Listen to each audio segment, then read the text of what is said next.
നാളെ തിരിച്ച് ഹൈദരാബാദിലേക്ക് പോവാണ്. അപ്പോൾ ഇന്ന് എന്തെങ്കിലും സ്പെഷ്യൽ കഴിക്കണം എന്ന് ആലോചിച്ച് ഫൈനലി തീരുമാനിച്ചൊരു സംഭവമാണ് ഈ ഫിഷ് ബിരിയാണി. അപ്പോൾ പിന്നെ രാവിലെ തന്നെ പോയിട്ട് നല്ല അയക്കുറ വാങ്ങിക്കൊടുന്നു. ഉമ്മ അത് വെച്ചിട്ട് നല്ലൊരു കിടക്കാച്ചി ബിരിയാണി ഉണ്ടാക്കി തരാറുണ്ട്.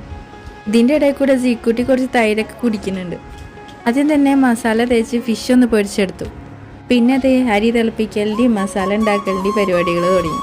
ഉള്ളി വാട്ടി ഇഞ്ചി വെളുത്തുള്ളിയും പേസ്റ്റ് ഇട്ട് നന്നായിട്ട് വാട്ടിയിട്ട് പച്ചമുളകും മല്ലിച്ചപ്പും പൊതിനയും തക്കാളിയും കൂടി ഇട്ടിട്ട് ഒന്നുകൂടി വാട്ടി പിന്നെ പുളിക്ക് ആവശ്യമായിട്ടുള്ള തൈരും കൂടി ഒഴിച്ചിട്ട് ഫിഷ് മസാലയും വെളിച്ചെണ്ണയും കൂടി ഇട്ടിട്ട് മസാല ഉണ്ടാക്കി അതിൽ പൊരിച്ച മീൻ വെച്ചിങ്ങാണ്ട് കുറച്ചു നേരം മാറ്റി വെച്ചു.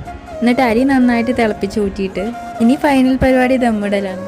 ഇമ്മ പറഞ്ഞു മസാല മേലിട്ടണ നല്ലത്, അതാകുമ്പോൾ അതിൻ്റെ നീര് താഴോട്ട് ഇറങ്ങിയിട്ട് നല്ല ടേസ്റ്റ് വരുന്നു.